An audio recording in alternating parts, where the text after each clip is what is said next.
This is the Steve Spagnuolo Show, exclusively on 101 ESPN. All right, welcome back. Live at Rams Park, Steve Savard, DeMarco Farr. We are flanking the head coach, Steve Spagnuolo. Steve, how goes it tonight? Well, on to San Francisco. Yeah. But we got to talk about I know Arizona we do, first. and that's okay. That's drill. why I'm here. You know the drill. Fire away. Fire away. Listen, I'll stand by what I said last night with you in the postgame show. I would have loved to have seen this game in this third quarter become a one-possession game, and you had opportunities, and it's a shame that I don't think there were extraordinary plays to be made. There were just a couple plays that needed to be made, and who knows what happens. Yeah, I agree with you 100%. We talked about it this morning. You know, I did say this to the team. The one thing we'll take away from it, and I'm always looking for the silver lining, is that we're a little bit outmanned because we were missing some people that we normally have for different circumstances, and that's okay. That's what happens in the league. But even being a little bit undermanned, I thought we battled to the point where in that third quarter, you know, had we had a play or two go the other way, I think it would have been a tight football game. Now, I give Ken Wisenhunt and his staff and that team a lot of credit. It's a good football team. But my message to our team was that is a playoff football team that we could have with a this and a that. And I think we know we would have gone shoe to shoe, toe to toe, and battled them. So there's good in that. And that's a little bit undermanned. So hopefully we can turn that around a little bit. It wouldn't have mattered in the win-loss column, but to me, it was an injustice that had to be a 21-point outcome to me. I really thought the way you guys played for about.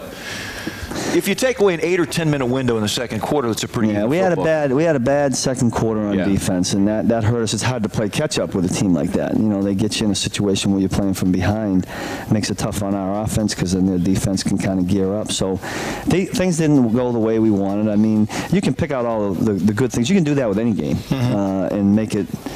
It's like stats, you know, or figures. You know, liars figures and figures lie, or whatever that saying is. Yeah.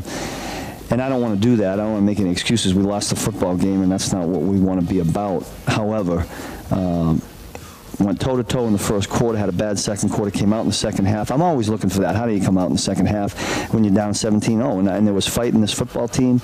Got it to 17-7, had a real good opportunity to get it to 17-14, and then who knows? Yeah. Take it from there. Hey, let's discuss the Steven Jackson not playing. Was that a short conversation between you and Steven when he came to you and said, Coach, I just can't go today?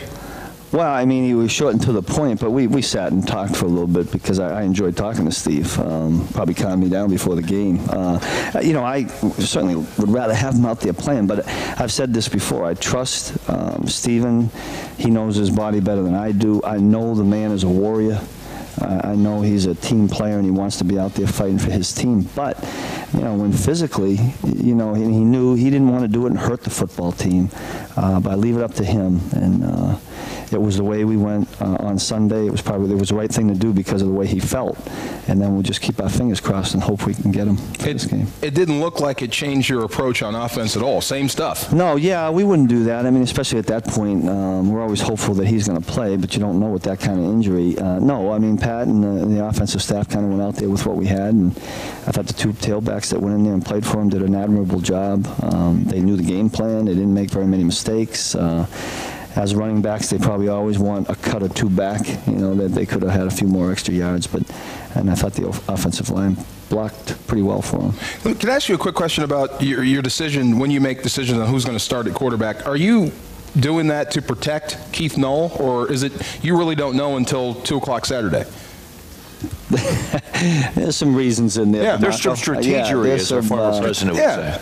Well, I think we've got two quarterbacks that have different styles.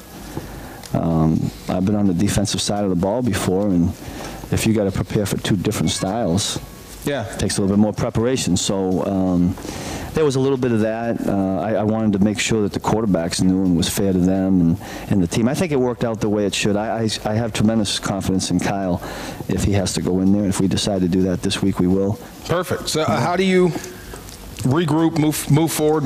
San Francisco coming up. Yeah. Kind of in the same deal, not in the postseason, but still fighting hard. Mike Singletary's got him going. What do you see out of them?